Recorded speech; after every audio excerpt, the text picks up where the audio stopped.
Hey everyone, welcome to our full video review for the ASUS GX501V.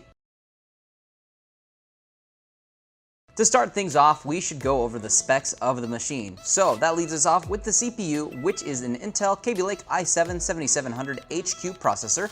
The GPU inside is the NVIDIA GTX 1080 Max-Q with 8GB of GDDR5X RAM. Memory included is 16GB of DDR4. Storage inside is a 512GB NVMe M.2 SSD. For connectivity, there is a USB to Ethernet port included. There's also integrated 802.11ac wireless LAN plus Bluetooth 4.1. Powering the device is a 4-cell smart lithium-ion battery pack with 50 watt-hours of power, and there's also a 230-watt AC adapter. There's a built-in HD web camera above the 15.6-inch FHD 120Hz 1920 by 1080 screen. On the left-hand side of the device is the AC plug for power, HDMI 2.0 port, 2 USB 3.0 ports, and a headphone microphone combo port. And on the right-hand side is a USB Type-C Thunderbolt port, 2 more USB 3.0 ports, and the Kensington lock. Taking a look at the internals of the GX501, down at the very bottom we have a 50 watt-hour battery pack. It is very, very thin, which is what helps keep this whole device thin in general. The keyboard is over the top of that. We have speakers on the right and the left-hand side of the machine that point upwards towards the user, which is kind of nice to see. Then we have one PCIe slot over here for our solid-state drive. This is a 512GB drive.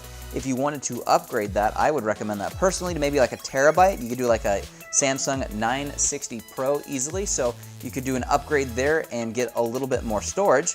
Then over here in the middle, we have 1 stick of RAM. Now this could be upgraded. The other 8 gigs of RAM are actually built onto the board, so you only have 1 stick that's easy to get to upgrade. So if you wanted to put more in, this would be the one you'd be replacing. Then we have our integrated Wi-Fi over here on that chip. If you wanted to get to that, a little bit difficult. You have to remove all of your cooling to get to the screw that holds it in, and then you can replace it if you wanted to put something different into it. And then of course we have that whole array of cooling for both the GPU and the CPU. We have air that exits out the side and then out the back.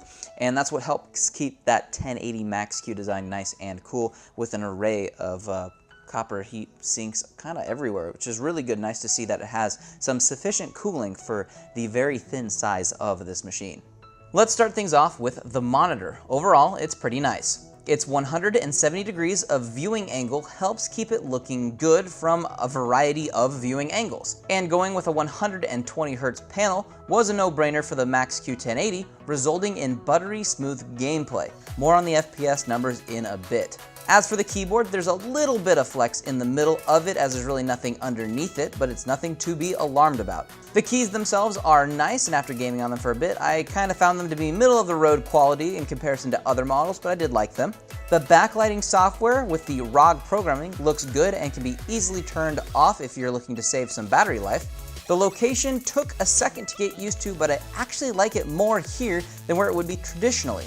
But that also means that the touchpad is off to the right side, and that's going to be a problem for left-handed users. But once again, I actually found myself liking this layout more than I initially thought I was going to.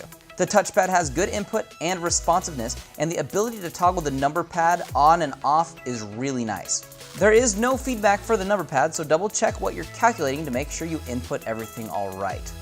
Included in the box with the GX501V is a user guide and manual and some stickers. There's also a big rubber wrist guard that fits up to the front of the laptop if you want to use it, the power brick and cables, and a ROG branded screwdriver. The weight of the laptop alone is 4.75 pounds, and if you're going to include the power adapter, the total weight comes to 6.6 pounds. The battery life of the machine when I was using it, with the screen brightness at 50% and battery saver on while just doing my basic tasks, I averaged anywhere from 2.5 to 3 hours of battery life.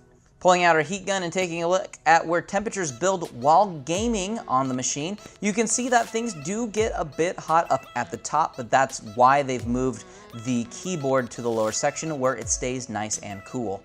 And then as for the decibel levels of the machine and its fans while running games, our first reading away from the laptop was at 43. Up in front of the machine, we had readings of just 50. And then coming around to the backside of the machine where the fans exhaust their heat, we had readings of 61. This is actually probably the lowest number I've ever seen in this location for a laptop, so the Max-Q 1080 is definitely staying pretty quiet. Moving on to our benchmarks, we started things off with Firestrike, which scored 13,697, which is better than 84% of all devices that have ran this test.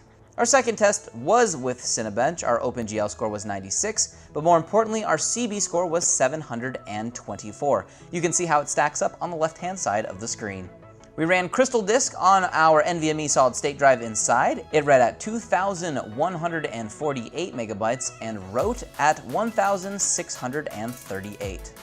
Onto our actual game tests, we kicked things off with Grand Theft Auto 5 on very high with no MSAA and then MSAA on with ×2 and ×4 settings. We averaged 113, 109, and 102 FPS. The temperature of the GPU while testing was at 78 degrees Celsius and the CPU was at 88. Our second test was with Rise of the Tomb Raider on medium, high, and on very high. It averaged 133, 123, and 109 FPS. The GPU's temperature was at 79, and the CPU's temperature was at 88. Our third test was Dirt Rally on medium, high, and ultra. We averaged 150, 135, and 128 FPS. The GPU's temperature was at 76, and the CPU's was at 87. Our fourth test was with Hitman on medium, high, and ultra. We had average FPS ratings of 94, 89, and 86. The GPU's temperature was at 76, and the CPU's was at 88. And for our final test, we actually threw in CSGO for the first time. We ran it on low, medium, and high, and averaged anywhere between 230 to 270, 210 to 260, or 190 to 260. The game kind of has FPS readings all over the place, but we didn't notice any crazy dips, which was nice. Our GPU's temperature was at 65 degrees, and our CPU's was at 79. If you're looking to put a personal touch on your machine, be sure to check out our extensive customization options before checkout, including upgrades available to RAM, storage, cooling, overclocking, custom paint, hydro and graphic wraps, laser etching, and much, much more. If you'd like to take a closer look at any of the specific BIOS menu screens, be sure to pause the video on the one that you would like to view closer. If not, be sure to check out the product link in the description or leave us any comments down below if you have questions for us here at Exotic PC. I'm Andrew saying thanks for watching, and be sure to subscribe for future product overviews and reviews.